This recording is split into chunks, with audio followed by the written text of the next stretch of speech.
तरडतो. माझा, बरोबर हुशार आहेत महाराज सर्व. आत्मीयता आहे शब्दामध्ये माझा.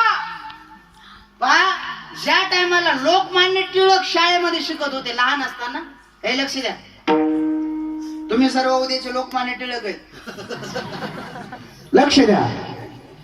लोकमान्य टिळक शाळेमध्ये शिकत होते आणि शिकत असताना काही शिक्षक अधिकारी आले. शिक्षक अधिकारी आले ना, आल्याच्या नंतर शिक्षक अधिकाऱ्याने मुलांना प्रश्न विचारला, मुलांनो हा भिंतीवरला नकाशा कशाचा आहे?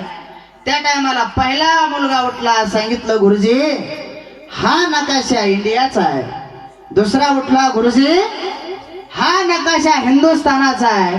तिसरा उठला, गुरुजी हा नकाशा माझ्या भारत देशाचा आहे. परंतु ज्या टायमाला लोकमान्य टिळकांना उठवलं आणि विचारलं, बाळा हा नकाशा कशाचा आहे? त्या टायमाला लोकमान्य टिळक तार तार करीत त्या नकाशापर्यंत पोहोचले. पोहोचल्याच्या नंतर एक हात छातीला लावला, एक हात नकाशाला लावला आणि सांगितलं, गुरुजी हा नकाशा माझ्या भारत देशाचा आहे. आत्मीयता आहे महाराज माझा. ज्या टायमाला स्वामी विवेकानंद धर्म परिषदेमध्ये गेले होते, स्वामीजींना अल्पसा वेळ देण्यात आला आणि अल्पशा वेळामध्ये स्वामीजींनी अख्खा देश जिंकवला होता. महाराज माझे बंधू आणि भगिनींनो माझा. आणि आत्मीयता आहे शब्दामध्ये ज्या टायमाला महात्माजींना विचारलं होतं, महात्माजी तुम्हाला काय वाटतंय, हा देश स्वतंत्र व्हावा असं वाटतंय का गाय स्वतंत्र व्हावी अशी वाटते? महात्माजींनी सांगितलं, रे हा देश आणखीन 10 वर्षांनी स्वतंत्र झाला तरी चालेल. हा आमचा जन्मसिद्ध हक्क आहे आणि तो आमच्या बाप दादाचं वचन आम्ही पूर्ण करणार आहोतच आहोत. हा देश आणखीन 10 वर्षांनी स्वतंत्र झाला तरी चालेल, परंतु या माझ्या देशातली गाय स्वतंत्र व्हावी अशी माझी इच्छा आहे. आत्मीयता महाराज माझ्या शब्दामध्ये. तसं एकनाथ महाराज ज्ञानोबारायला काय म्हणतात, माझा.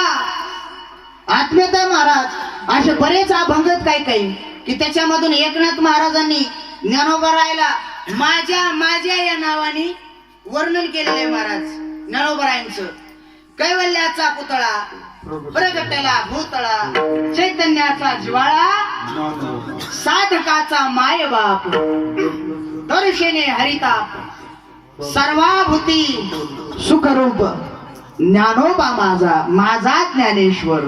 पहा, ज्ञान अधिक ईश्वर बरोबर ज्ञानेश्वर. अरे नुसतं ज्ञानदेव म्हणता ज्ञानदेव देतो, ज्ञान प्राप्त होते महाराज. मग अशा ज्ञानोबा राहिला आमचे नाथ महाराज काय करतात, नमस्कार करतात. तया नमस्कार वारंवार, एकदा नाही वारंवार. आता लक्ष द्या, श्रेष्ठाने श्रेष्ठाला केलेले नमस्कार. नमस्काराच्या बाबतीत सुंदर शास्त्र बर का. नमस्कार कुणी कुणाला केला पाहिजे पहा. मोठ्या माणसाने लहान्याचं दर्शन घेऊ नाही, कारण लहान्याचं आयुष्य कमी होत असतं असं शास्त्र सांगते. मी मोठ्यांच्या मुखातून ऐकलेलं सांगतो तुम्हाला. परंतु आमच्या वारकरी संप्रदायाच्या नियमाप्रमाणे पाया पडे जन एकमेका. मग नमस्कार केल्याने काय प्राप्त होते, नमस्कार कोणी कोणाला केला पाहिजे पहा. लक्ष द्या, नमस्कार 4 व्यक्तींनी केला पाहिजे.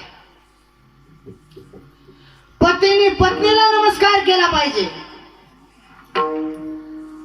देवाने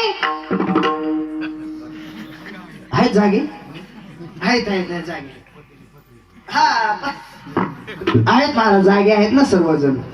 पहा, पत्नीने पतीला नमस्कार केला पाहिजे, भक्तांनी देवाला नमस्कार केला पाहिजे, शिष्यानी गुरुला नमस्कार केला पाहिजे. अरे नमस्काराने 4 गुण प्राप्त होतात.